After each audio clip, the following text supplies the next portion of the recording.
কেন করবে? স্কুল এসেছো কি জন্য? তো মায়া বলেছিল তো পড়াও স্কুলে। ভালো লাগে নাই বললে তো হবে না। কোথায় পড়বে তুমি? কোথায় পড়বে? হ্যাঁ ঘরে। তো তাহলে তুমি কেন স্কুলে এলে? মা বলেছিল টুকু আছে নিয়ে চলে যাও। হ্যাঁ তো তাহলে চলে যাও। হ্যাঁ ব্যাগটা নিয়ে চলে যাও। না ব্যাগ রেখে দাও, ব্যাগটা লিখতে দিব না আমরা, ব্যাগটা লিখতে দিব না। আমার ব্যাগটা আমি দিতে পারি। তোমার ভালো লিখতে পারো। তুমি স্কুলটাকে কাকে বলেছিল? পড়তে হবে, শোনো স্কুলে আলো পড়তে দেবে, এগুলো সবাই আছে স্কুলে আলো পড়তে হয়। নাই বুঝতে পারলাম না। কিছু বুঝতেই পারলাম না। মনে হয় ঘরেই থাকবো চুপচাপ বসে। বাপরে ঘরে দেখলে হবে? পারলাম না ঘরে রাখলে তোমার কি হলো? কত ঘরে যখন স্কুল ছুটি হবে তখন ঘরে থাকবে। স্কুল যখন ছুটি হবে, স্কুল যখন ছুটি হবে তখন ঘর যাবে। স্কুল ছুটি না দিলেও ভালো লাগে ঘর যেতে।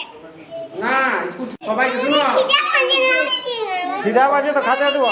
হ্যাঁ দেখ আমাদের খাওয়া আছে, ভাত আছে। সবাইকে একটা করে কি খাও? রুটি তরকারি খাই। রুটি তরকারিও আছে। রুটি বেসন করে দিয়ে খাই ঘরে, কিন্তু বাইরে দিয়ে খাই না। বাইরের জিনিস খাওয়া নাই? না, ডাক্তার বারণ করেছে। কোন ডাক্তার? সবই বাবু। সবাই যাবে। বলছি বাইরের জিনিস।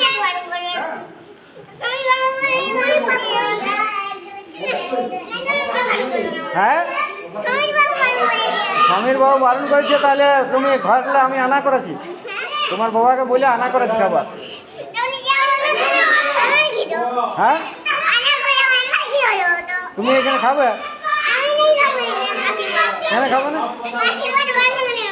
তুমি বলছো ভোক লাগছে।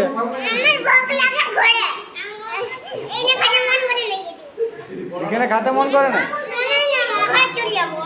না ঘর যাও না, বসে।